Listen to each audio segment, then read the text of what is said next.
बिस्मिल्लाहिर्रहमानिर्रहीम अस्सलाम वालेकुम। Welcome to my YouTube channel law students platform. इस वीडियो में हम पढ़ेंगे डिले डिफीट्स जस्टिस। इस मैगज़िम का मतलब क्या है? The maxim delay defeats justice signifies the importance of timely and efficient resolution of legal matters within the judicial system. Also emphasizes that unnecessary delay in legal proceedings can hinder the achievement of justice. A maxim delay defeats justice किसी भी judicial system में जो legal matters हैं उनको time पर resolve करने की importance show करता है। यानी जुडिशल सिस्टम में कोई भी अगर केस आया है तो उसको टाइम पर रिजॉल्व किया जाए, इस बात के लिए डिले डिफीट्स जस्टिस एम्फेसाइज करता है और इस बात की भी ताकीद करता है जो अननेसेसरी डिले है वो भी अचीवमेंट ऑफ जस्टिस में रुकावटें पैदा कर सकती है। In essence it means that longer a legal matter is delayed, achievement of justice is compromised और डिनाइड। सिंपल वर्ड्स में अगर देखें तो ये मैगज़िम कहता है किसी भी मैटर को ज्यादा देर तक डिले किया जाए तो वहां पर जो जस्टिस है वो कॉम्प्रोमाइज हो जाता है या डिनाई हो जाता है। In short this maxim serve as a reminder that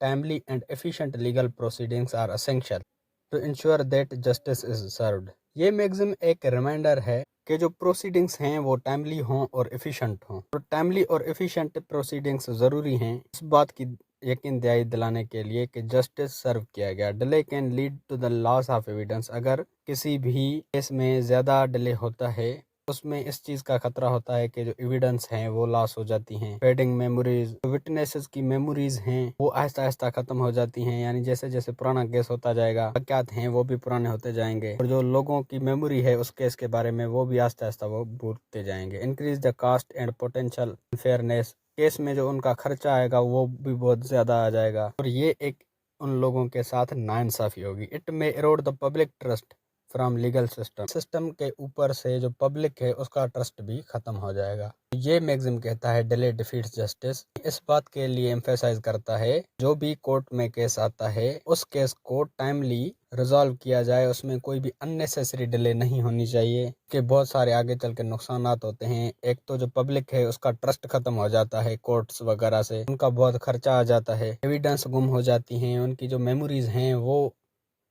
fade away हो जाती हैं। तो ये मैगज़िम एक रिमाइंडर है जजेस के लिए या कोर्ट सिस्टम के लिए कि timely and efficient legal proceedings are necessary. देखते हैं व्हाई डिले अकर्स। तो डिले है वो क्यों अकर होती है। तो आर्थर टी वेंडरबिल्ट के मुताबिक जो डिले है कि उसने 3 रीजंस बताए। सबसे पहला रीजन है जजेस arriving late to the court. जजेस जो कोर्ट आते हैं वो लेट आते हैं। Lack of preparation pre trial conference before actual trial, वो उस केस के बारे में फुली प्रिपेयर्ड नहीं होते। आर्थर टी वेंडरबिल्ट ने ये भी कहा था एक्चुअल ट्रायल से पहले एक प्री ट्रायल कॉन्फ्रेंस होनी चाहिए। यानी जो भी केस चल रहा है वो पहले उन वकीलों के साथ वो डिस्कस करें कि क्या केस है, कौन सी एविडेंस आप लाओगे। फिर जब वो कोर्ट में केस चलेगा तो उस पे अननेसेसरी चीजों पे उनका टाइम जाया नहीं होगा। तो प्री ट्रायल कॉन्फ्रेंस होना भी लाजमी है। तीसरा है जजेस taking the matter under advisement. अगर जजेस वो मसले को हल नहीं कर सकते, एविडेंस नहीं आ रही, तो उस मैटर को वो एडवाइजमेंट के अंडर ले लेते हैं। तो वो जब एडवाइजमेंट में चला जाता है तो 2 महीने, 7 महीने, 8 महीने ऐसे करते करते 5-5 साल तक वो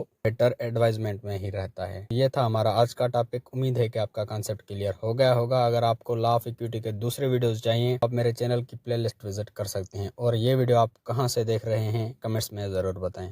अगर आपको लॉ के रिगार्डिंग किसी भी टॉपिक की वीडियो चाहिए तो वो टॉपिक लिख के साथ में एलएसपी लिख के सर्च करेंगे तो आपको सबसे पहले मेरे वीडियोस मिल जाएंगी जिससे आप अपना इजीली कॉन्सेप्ट क्लियर कर सकते हैं।